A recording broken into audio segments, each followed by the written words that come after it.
कहीं पर भी कोई भी डाउट हो कॉन्सेप्ट खत्म होने के बाद आप पूछ सकते हैं, और विद एन एग्जाम्पल मैं मेड करके मैं आपको समझाऊंगा। ठीक है, देखिए डालिए एडिंग सेल।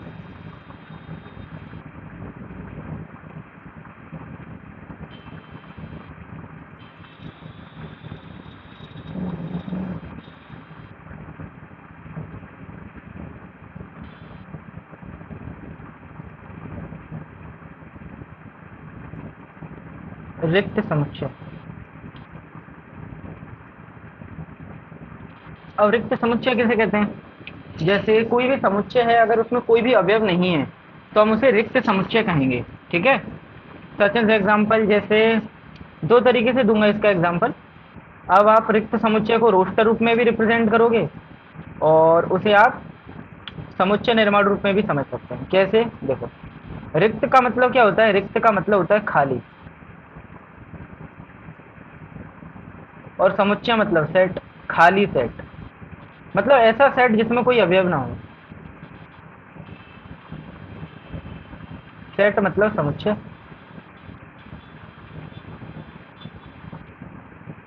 ऐसा सेट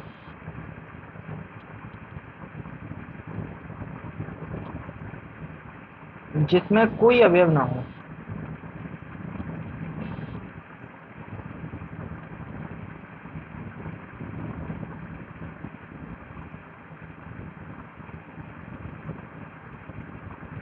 ठीक है, अब एग्जाम्पल कैसे? सिंपल है, वो कहोगे कि सर इसमें कुछ और समझाओ, तो कुछ खास समझाने जैसा नहीं है, जो है सो यही है कि ऐसा सेट, कोई ऐसा समुच्चय जिसमें कोई अवयव ही ना हो, तो उसे हम रिक्त समुच्चय कहेंगे। यही है, और कुछ होता ही नहीं, कोई स्पेशल नहीं है, बहुत ही ईजी है, स्पेशल कुछ नहीं है इसमें, जो है वो यही है। एग्जाम्पल देखो, such an example like that कि मान लो एक सेट है, मैंने इसको ऐसे ही छोड़ दिया, इसमें कोई अवयव नहीं है, तो इसे हम रिक्त समुच्चय कह लेंगे। ठीक है ना, क्या कहेंगे? रिक्त समुच्चय। Okay, okay. अब रिक्त समुच्चय को प्रदर्शित भी करने का तरीका होता है। रिक्त समुच्चय को आप ऐसे प्रदर्शित कर दो जैसे मैंने अभी किया हुआ है, सच लाइक ऐसे। और रिक्त समुच्चय को आप फाई से भी प्रदर्शित करते हैं। मतलब अगर कोई रिक्त समुच्चय है तो समुच्चय को ए बराबर आप फाई भी कह सकते हो। फाई, ये जो आपको ये दिखाई दे रहा है, इसको हम फाई कहते हैं। क्या कहते हैं? फाई, ग्रीक अक्षर फाई। फाई पढ़ते हैं इसको। फाई का मतलब क्या होता है? खाली। ठीक है, अगर हमारे सेट में कोई भी अवयव नहीं है, अर्थात यदि हमारा समुच्चय रिक्त है, तो हम उसे दो तरीके से प्रदर्शित कर सकते हैं। हम उसे दो तरीके से प्रदर्शित कर सकते हैं। पहला, या तो आप ऐसे प्रदर्शित करो, दूसरा या आप इससे प्रदर्शित करो, जिसे हम फाई बोल रहे हैं। ठीक है ना? ओके, ये होता है रिक्त समुच्चय। ओके, और कुछ? ठीक है, ये तो अब रोस्टर रूप में मैं आपको, रोस्टर रूप यही हो जाएगा आपका, और कुछ नहीं। जैसे अगर मैं एग्जांपल दूं, और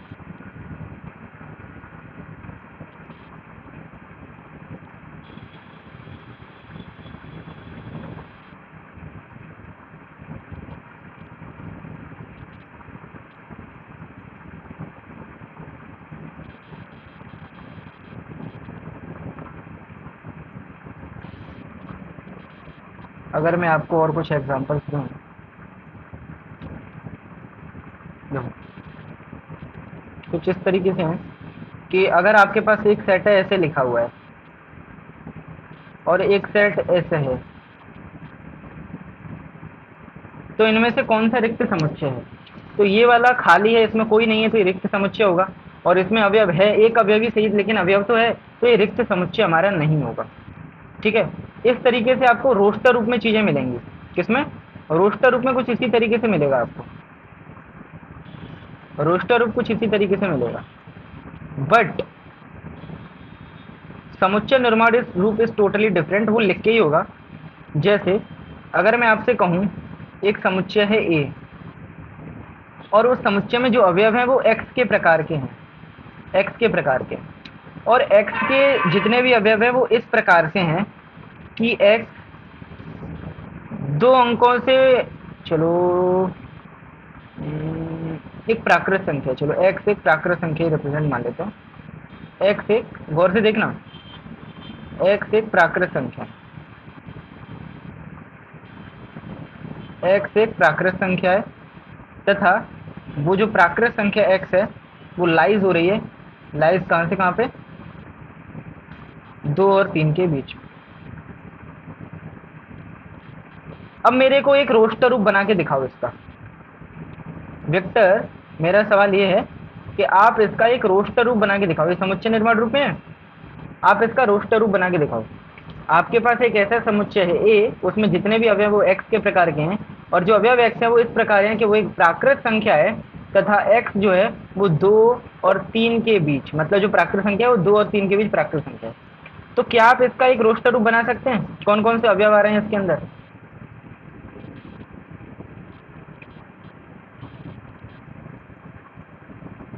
कैन यू टेल? हाँ, बताओ। रिक्त समुच्चय, क्यों रिक्त समुच्चय हो गया? Can you tell me the reason behind it?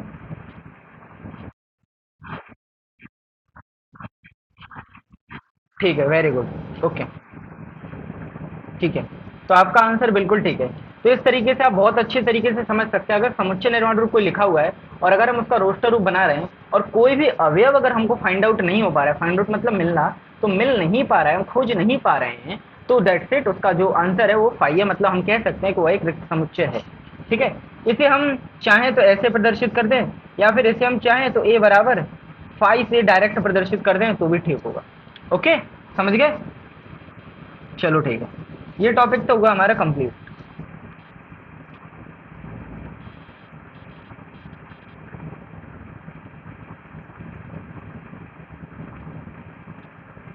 ये टॉपिक हमारा होता है complete. Now we will coming on the next topic, which is next topic, finite और इनफाइनाइट सेट। दूसरा टॉपिक क्या है?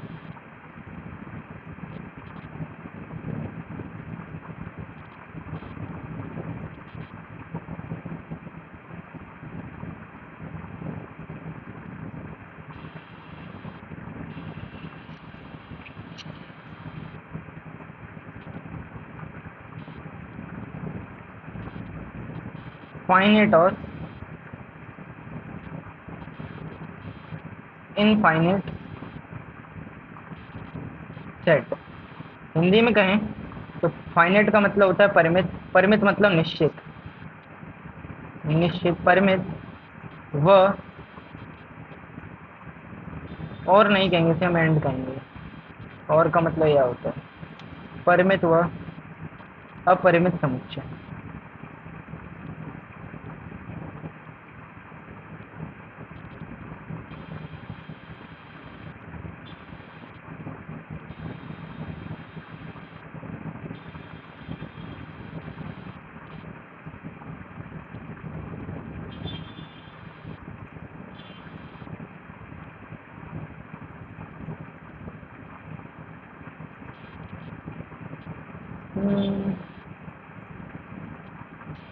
ओके,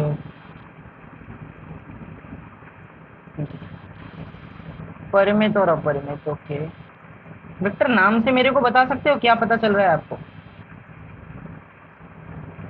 अगर मैं आपके मन की बात जान गया कि आप इतना पहचान रहे हो तो मेरे को पता चल जाए कितना एफर्ट डालने पड़ेंगे आपको। हाँ बताओ।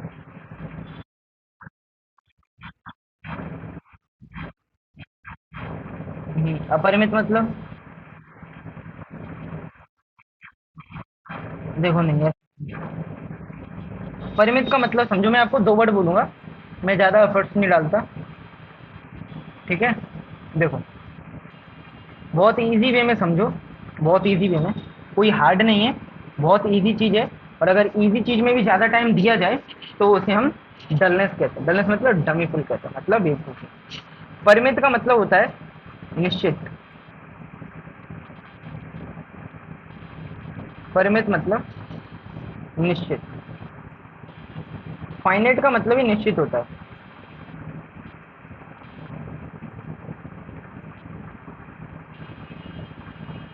ठीक है, अपरिमित का मतलब क्या होता है?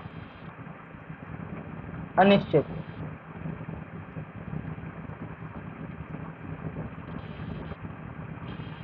ओके, निश्चित और अनिश्चित। अब बात आती है निश्चित और अनिश्चित क्या है।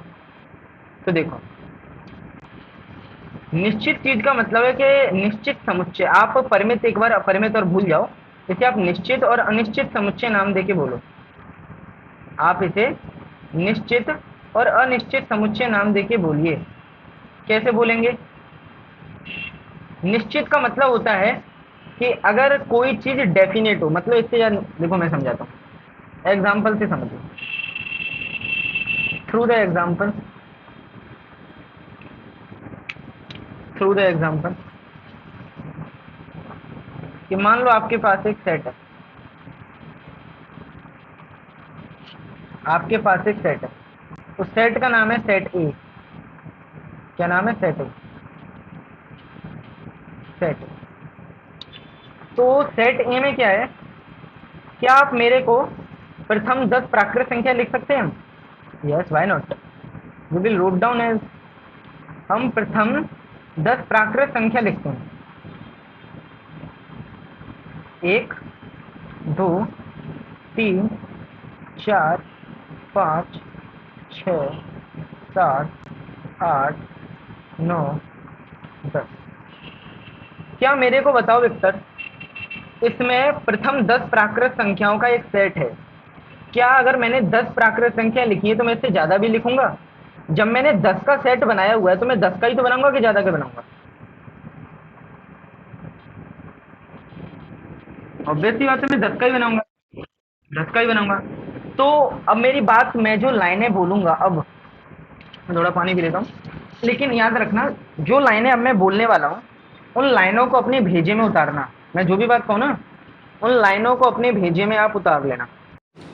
मेरी जितनी भी लाइनें आती हैं वो अब आपके दिमाग में उतरनी चाहिए। एक बार में बोलूँगा, एक बार में उतरनी चाहिए।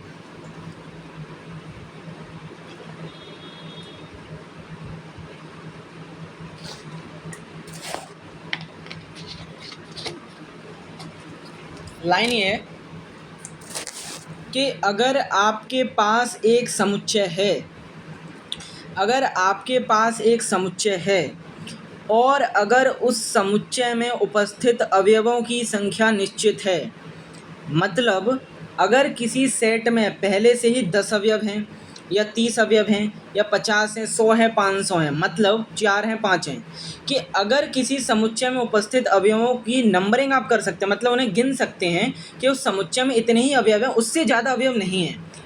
ठीक है, मतलब कहने का मतलब ये है कि अगर एक रूम में कुछ लोग हैं तो उन लोगों को आप गिन सकते हो या नहीं कि इसमें 10 लोग बैठे हैं, 20 लोग बैठे हैं।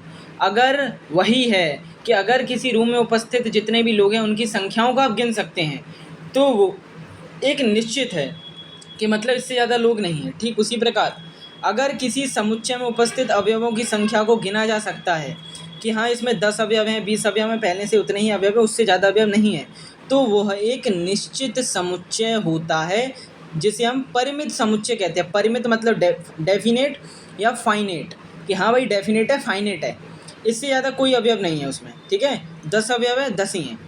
लेकिन अगर किसी, मतलब मान लो, ये तो अब एक एग्जांपल देता हूँ, अपरिमित। अपरिमित क्या है? अगर किसी रूम में मौजूद लोगों की संख्या को आप गिन ही नहीं पा रहे हो। रूम में मौजूद लोगों की संख्या तो गिना जा सकता है। अगर मैं आपसे ये पूछ लूँ कि क्या एक गिलास में उपस्थित पानी की बूंदें कितनी हैं, आप बता सकते हो? नहीं बता सकते, तो उसे आप अनडेफिनेट कह सकते हो कि वो इनडेफिनेट है। ठीक है, उसी प्रकार से हो गया जिस तरीके से कि इनडेफिनेट सेट में बहुत सारी चीज़ें आ जाती हैं जो कंटिन्यूस चलती रहती हैं। एग्जाम्पल के तौर पे मैं देता हूँ, अगर मान लो आपके पास एक सेट बी है, एक सेट बी है, उस बी सेट में संख्याएं आ रही हैं प्राकृत संख्याओं का समुच्चय। ये है प्रथम 10 प्राकृत संख्याओं का समुच्चय। प्रथम 10 प्राकृत संख्याओं का समुच्चय सीमित है। क्या कह रहा हूँ मैं? प्रथम 10 प्राकृत संख्याओं का समुच्चय सीमित है। लेकिन अगर मैं ये कहूँ केवल प्राकृत संख्याओं का समुच्चय, तो प्राकृत संख्याएं 1 से स्टार्ट होती हैं और अनंत तक जाती हैं। तो इसे लिखेंगे 1 2 3 4 dot dot dot and that is infinity. अगर कभी भी ऐसा कुछ लिखा आ जाए, अगर कभी भी ऐसा कुछ आपके सामने लिखा आ जाए तो हम इसे अपरिमित समुच्चय बोलेंगे। क्या बोलेंगे? अपरिमित समुच्चय। कि यह अपरिमित है, ये फाइनेट नहीं है, इनफाइनेट है, निर्धारित नहीं है ये, इसमें बहुत सारे अवयव हो सकते हैं। तो अगर किसी समुच्चय में उपस्थित अवयवों की संख्या नहीं गिनी जा सकती, अर्थात निश्चित नहीं है, तो हम उसे अपरिमित समुच्चय कहेंगे। ठीक है, याद रखना।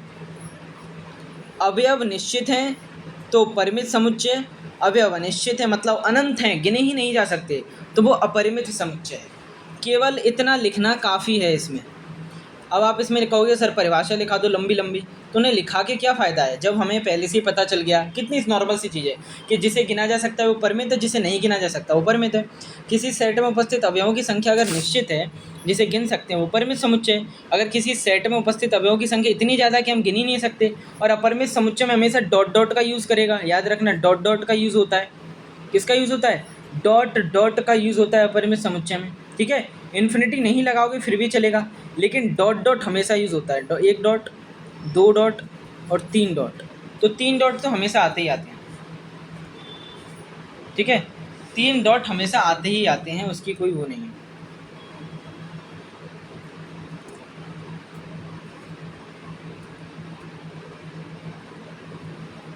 ठीक है, तीन डॉट आपको मिलने ही वाले हैं। तो इस तरीके से हमारा परिमित और अपरिमित समुच्चय केवल समझना था। ठीक, अब यहाँ आपको एक नोट डाल लेना है, छोटा सा नोट। नोट क्या है?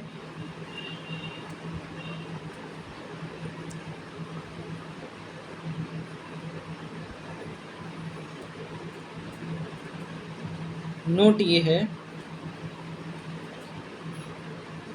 रिक्त समुच्चय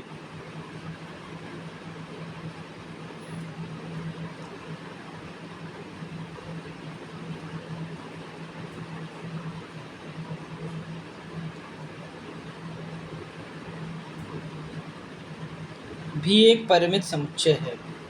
एमसीक्यू में आ जाता है।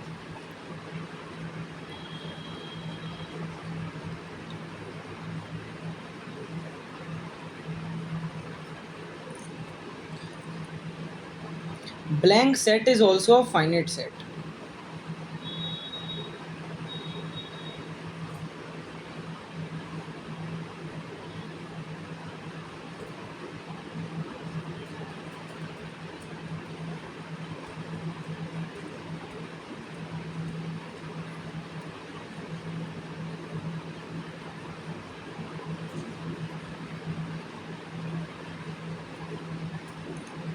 ठीक है, अब कहोगे सर रिक्त समुच्चय में तो कोई अवयव ही नहीं है। वही तो, रिक्त समुच्चय में कोई अवयव नहीं है, लेकिन कम से कम वो निर्धारित तो है कि इसमें कोई अवयव नहीं है।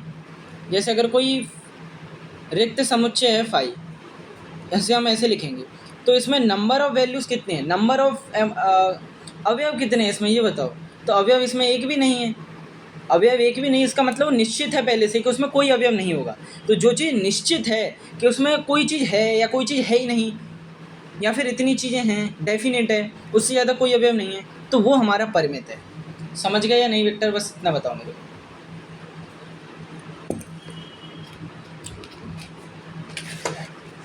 फिर से समझाना पड़ेगा या समझ गए? कितना समझ में आया? 10 में से कितने नंबर, कितना समझ में आया? 10 का या पूरा 8 का? 8 नंबर का। चलो वो क्वेश्चन प्रैक्टिस करोगे तो आज समझ जाओगे। परिमित देखो कुछ नहीं है इसमें, जो चीज़ निश्चित है वो परिमित, जिसमें अवयव अनिश्चित है वो सिंपल है, उसमें कोई अवयव नहीं है। जस्ट लाइक मैं आपको एग्जांपल देता हूँ अभी, उसके बाद समान समुच्चय, एंड देन हम उसके बाद पढ़ेंगे घात समुच्चय।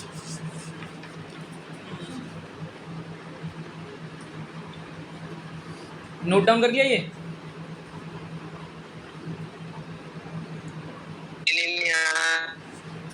क्या सर आपकी स्क्रीन नहीं आ रही। स्क्रीन नहीं आ रही, एक बार रिजॉइन कर लो, रिजॉइन कर लो, शायद आ जाए।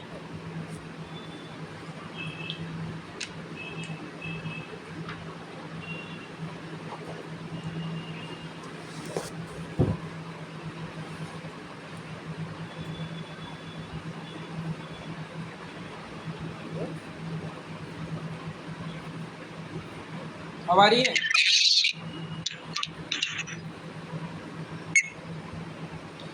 अब आ रही है Victor screen? Okay, note down करो इसे जल्दी।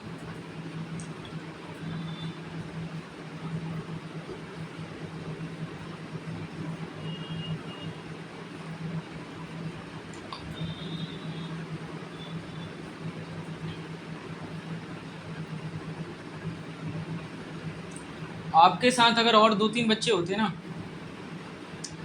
तो मैं अपना जो सेटअप है वाइट बोर्ड का उसे स्टार्ट कर देता, क्लासेस और बढ़िया हो जाती।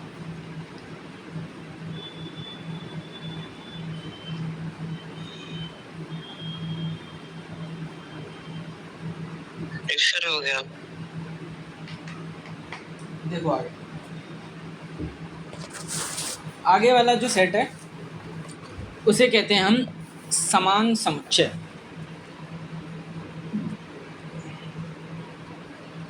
अगला है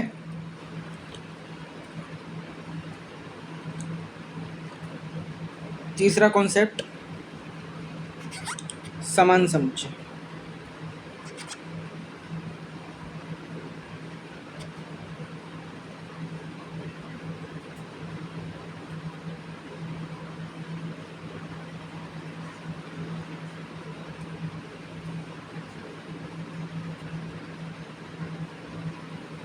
समान समुच्चय इंग्लिश में क्या बोलेंगे?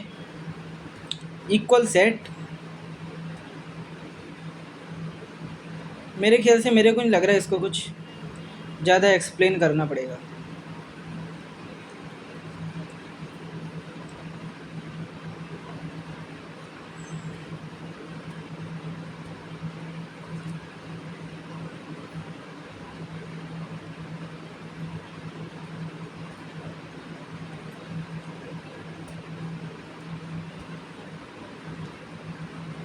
लिख लो इसे, ऐसे दो समुच्चय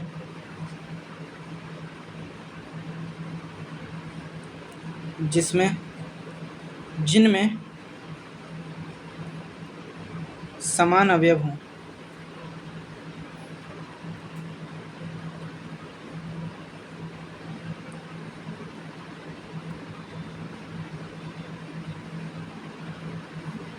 जिसमें समान अवयव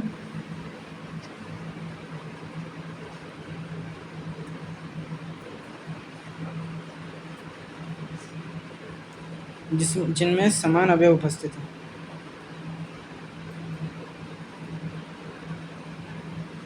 ठीक है, मान लो आपके पास दो समुच्चय हैं। पहला समुच्चय है ए, इसमें अवयव हैं 4। मैंने आपको 2 बातें बताई थी विक्टर, याद है? पहली बात ये कि समुच्चय में कोई भी अवयव रिपीट नहीं होना चाहिए, ठीक है। और दूसरी बात ये बताई थी कि समुच्चय में क्रम मायने नहीं रखता है। तो हम यहाँ वही अवयव लिखेंगे, 4, 16, 20 और 24। एक समुच्चय ये है हमारे पास। Just like explain briefly.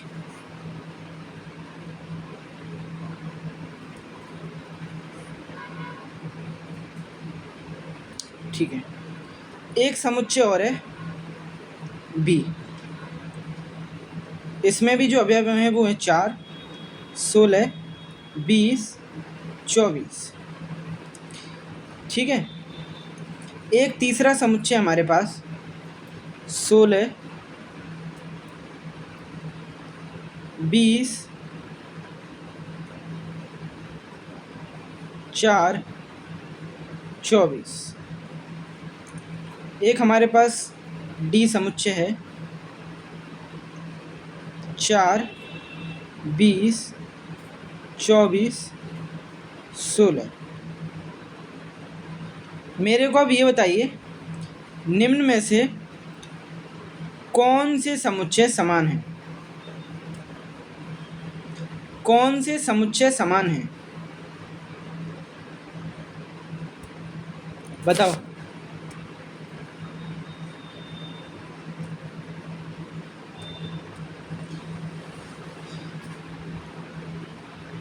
Just tell me Victor, कौन से समुच्चय समान हैं? सर पहला क्या? फर्स्ट मैं ये पूछ रहा हूँ, कौन कौन से समुच्चय समान हैं?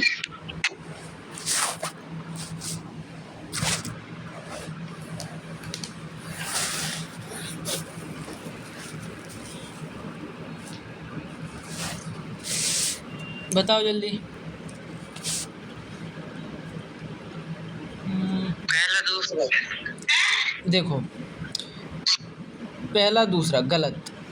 सभी के सभी, वो आप तो सही तो बता रहे हो, लेकिन सभी जितने भी समुच्चय आपको दिखाई दे रहे हैं वो सभी समान हैं। कैसे?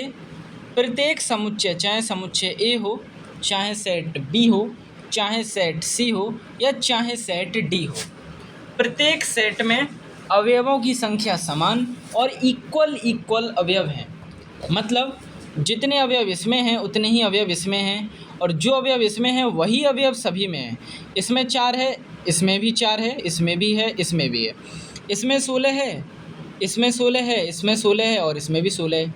इसमें 20 है, इसमें भी है, इसमें भी है, इसमें भी है। इसमें 24, इसमें 24, इसमें 24, और इसमें भी 24। चलो इसे 24 है, तो इसमें भी 24 है। ठीक है, इसमें भी 24 ही है।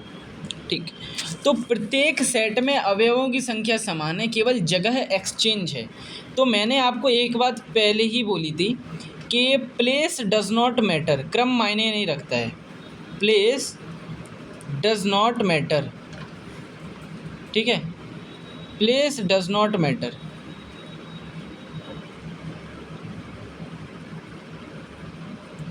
प्लेस डज नॉट मैटर, ठीक है, जगह मायने नहीं रखती है, आगे पीछे क्रम में चलेगा, लेकिन जो भी अवयव हों वो इक्वल हों।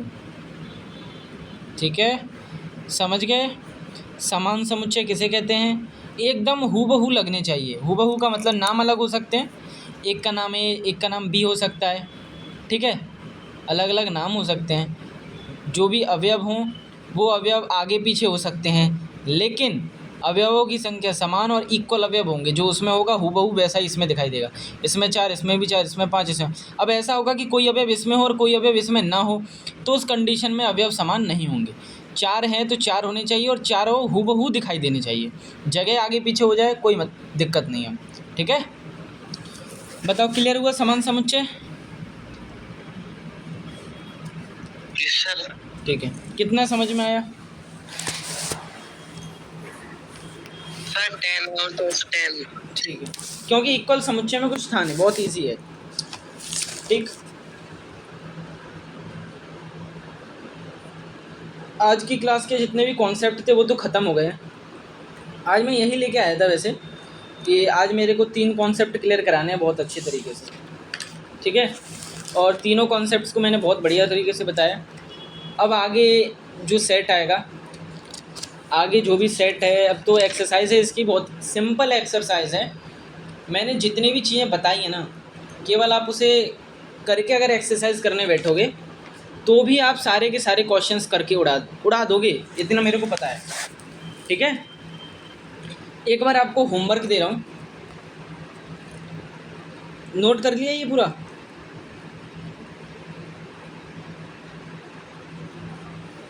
नोट कर लिया बेटा? Yes sir. देखो, आज का आपका एक होमवर्क है,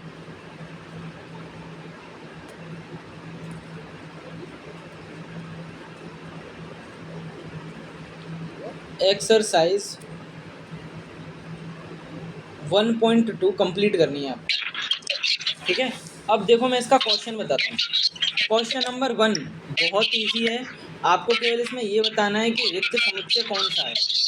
ठीक है, अगला क्वेश्चन है परिमित और अपरिमित केवल पहचानना है, लिखने की भी उतनी ज़रूरत नहीं है, मुंह से बोल के देखोगे, पहचान लोगे, प्रैक्टिस हो जाएगी। क्वेश्चन नंबर 3 में भी पहचानना है परिमित अपरिमित। क्वेश्चन नंबर 4 में भी पहचानना है कि कौन से दो अवयव बराबर हैं, मतलब समुच्चय बराबर हैं। अगर सेट बराबर हैं तो ठीक है, जो समान समुच्चय वाला था कॉन्सेप्ट वो इसमें लगेगा। अब उस क्वेश्चन नंबर 5 में भी यही है कि मेरे को ये बताओ कौन से दो समुच्चय समान हैं। क्वेश्चन नंबर 6 में भी यही है कि समान समुच्चयों का चयन करना है, इक्वल सेट उसमें सिलेक्ट करने हैं। जितने कॉन्सेप्ट आज बताए हैं और डीपली बताएं, और जो एग्जांपल मैंने लिए थे उस क्वेश्चन से तो एक लेवल ऊपर ही हैं, उन्हें केवल पढ़ लोगे तो एक्सरसाइज 1.2 कंप्लीट हो जाएगी आपकी। ठीक है, रही बात एग्जांपल्स की, तो जितने भी एग्जांपल्स हों मैं एक साथ ही करवाने वाला हूँ। और अगर मैं इस एक्सरसाइज के एग्जांपल्स देखूँ तो बहुत कुछ खास नहीं है, ठीक है, फिर भी मैं करवाऊँगा उन्हें। ओके, तो आज की क्लास में हमारे सारे कॉन्सेप्ट खत्म हो चुके हैं। अब हम कल के कॉन्सेप्ट डिस्कस करते हैं। हाँ बताओ बेटा। सर आपने HW क्या दिया था? Homework exercise 1.2। स्क्रीन नहीं आ रही है क्या? नहीं सर, स्क्रीन तो आ रही थी, वो मैं बैक हो गया था, पता अच्छा, नहीं कैसे। वो एक्सरसाइज 1.2 पूरी, ठीक है, केवल उसमें पहचानना है। Okay sir. मौखिक क्वेश्चन हो जाएंगे सारे, जो भी कॉन्सेप्ट आज मैंने आपको बताए उसके बेस्ड पे तो आप सारे क्वेश्चन उड़ा दोगे। बहुत इजी क्वेश्चन है, डज नॉट। Okay sir. ठीक है, अब बताओ विक्टर, आज की क्लास यहीं रिमाइंड अप करें क्योंकि आज का टारगेट तो इतना ही था, एक्सरसाइज 1.12 कंप्लीट है। कल के कॉन्सेप्ट को डिस्कस करें आज, के कल के कॉन्सेप्ट को कल ही डिस्कस करेंगे? बताओ सर कल के को कल ही करते हैं ना। एक है हमारा उप समुच्चय वाला, और कल मैं डेली टारगेट सेट करके चलता हूँ कि आज आपको ये पढ़ाना है, ठीक है, तो जाके ऐसे सिलेबस कंप्लीट करना है। तो सर उसी टारगेट से पढ़ाओ। तो उप समुच्चय वाला रहेगा और अंतराल वाला रहेगा, क्योंकि उप समुच्चय और अंतराल अगर मैं कल आपको समझा दूंगा with the lot of examples तो फिर वो भी हो जाए। एक्सरसाइज 1.3 में भी कुछ नहीं है। और रही बात 4 की, तो एक्सरसाइज 1.4 जो रहेगा और 5, आज सोमवार है ना कि मंगलवार है? मंगल ही सर। ठीक है, मंगलवार है ना, तो मंगलवार और गुरुवार, शुक्र शनिवार, कल बुधवार है। ओके, संडे तक हमारा ये चैप्टर एंड हो जाएगा। I will try to complete it. चलो एक काम करो, एक और कॉन्सेप्ट डिस्कस करते हैं। चलो कल ही करेंगे यार, आज इतना ठीक है, कल का कॉन्सेप्ट कल ही डिस्कस करेंगे। कल अच्छे कॉन्सेप्ट आएंगे, कल घात समुच्चय पढ़ना होगा, सार्वत्रिक समुच्चय पढ़ना होगा और अंतराल पढ़ना होगा। और कल मैं शायद हो सके तो मैं समुच्चयों पर जो वेन आरेख है मैं वो भी डिस्कस करूँगा, मतलब एक्सरसाइज 1.3। कल की क्लास में थोड़ा प्रिपेयर होके आना, मूड अच्छा करके आना, क्योंकि कल हम एक्सरसाइज 1.3 और एक्सरसाइज 1.4 के कॉन्सेप्ट्स को डिस्कस करने वाले हैं। जितने भी कॉन्सेप्ट है उतने, चाहे 1 घंटा लगे चाहे 1.5 घंटा लगे, उसको हम डिस्कस करने वाले हैं, क्योंकि वो जो मैं पढ़ाऊँगा ना तो फ्लो में पढ़ाऊँगा, ठीक है, सारी चीज़ें मैं डिस्कस करने वाला हूँ सारी, मतलब 1.1 और 1.3 और 1.3 के कॉन्सेप्ट हो गए क्या? नहीं, 3, 4 के कॉन्सेप्ट्स कल मैं एक साथ डिस्कस करूँगा, ठीक है। और फिर हो सकेगा अगर 3, 4 के डिस्कस हो गए तो 5 का भी हो जाएगा, क्योंकि 5 में फॉर्मूला है। वेन आरेख बहुत सिंपल सी चीज़ है, 1 घंटे क्लास में कॉन्सेप्ट डिस्कस हो जाएंगे, मतलब कल इस चैप्टर के जितने भी कॉन्सेप्ट्स हैं वो कल ख़त्म हो जाएंगे, ठीक है। और संडे तक क्वेश्चन आंसर्स, मतलब संडे तक चैप्टर सेंड हो जाएगा। और कल आपका मैथमेटिक्स का है, बुधवार, गुरुवार, शुक्रवार, शनिवार आपकी केमिस्ट्री की क्लास चलेगी। ओके,